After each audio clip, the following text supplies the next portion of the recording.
Imagine yourself transported back in time to the 15th century, a time when the world was still largely unexplored and many civilizations were embarking on daring voyages of discovery. At this time, the Chinese civilization, under the powerful rule of the Ming dynasty, was flourishing. China was not only geographically close to the Americas, but it also possessed the political power and resources to undertake ambitious maritime expeditions. So why did the Chinese civilization never discover the Americas? Let's embark on a journey to explore the factors that played a role in this historical puzzle. To begin with, let's consider the geographical aspect. Although China and the Americas are separated by the vast Pacific Ocean, the Chinese did have the capability to sail across large bodies of water. Under the leadership of Admiral Zheng He, the Ming dynasty had undertaken maritime expeditions in the early 15th century, reaching as far as East Africa. These voyages showcased China's advanced shipbuilding techniques and navigation skills. However, the geographical challenge of crossing the Pacific Ocean was significant.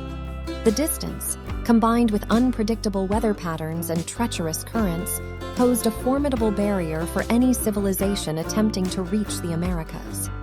As a result, the Chinese expeditions focused primarily on exploring the Indian Ocean region, where they could establish trade networks and exert their influence. Another factor that influenced China's exploration efforts was its inward-focused worldview. The Chinese civilization, with its rich history and well-established institutions, placed great emphasis on preserving its cultural heritage and traditions. This inward focus, combined with the Ming dynasty's desire to consolidate power domestically, meant that exploration and expansionist ambitions beyond established trade routes were not a priority.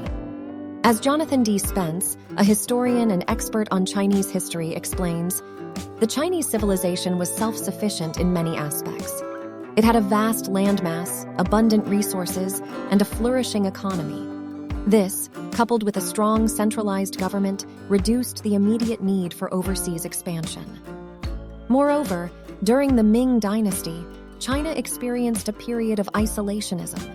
The rulers became increasingly wary of foreign influences and sought to protect their civilization from external threats.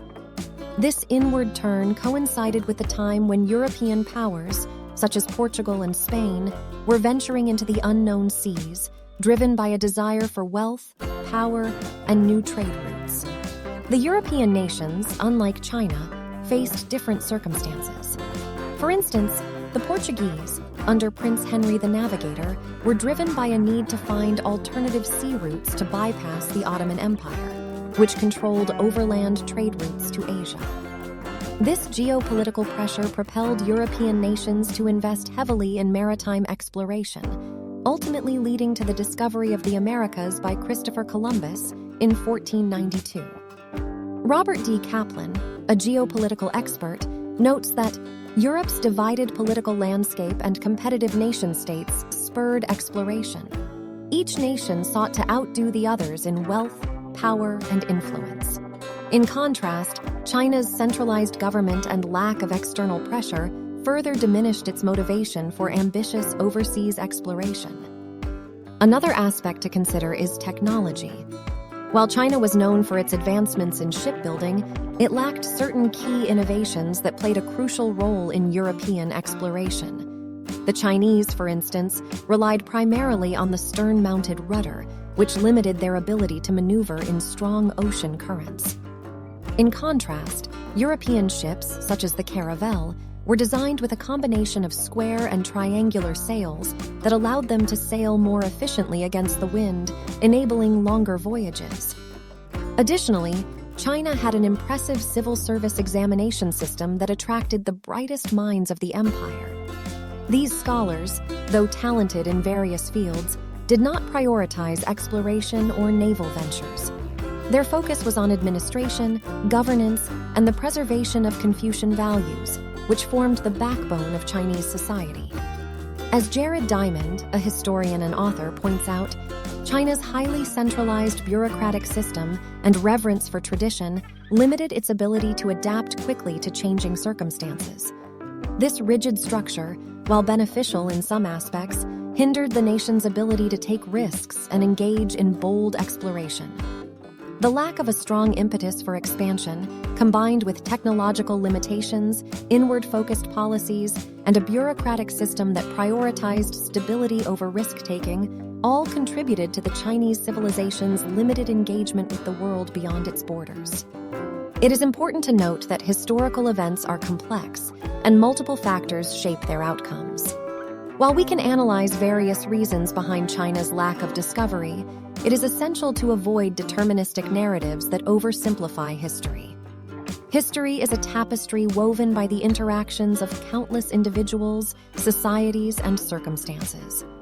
Ultimately, the Chinese civilization's story is one of tremendous achievements in many domains, including technology, philosophy, arts, and governance.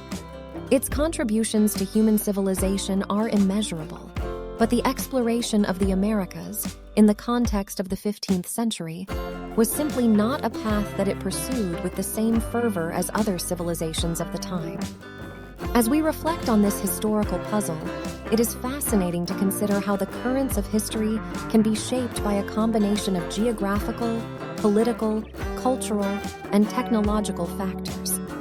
The story of China and the Americas serves as a reminder that the narrative of exploration is multifaceted, with each civilization making its unique mark on the grand tapestry of human history.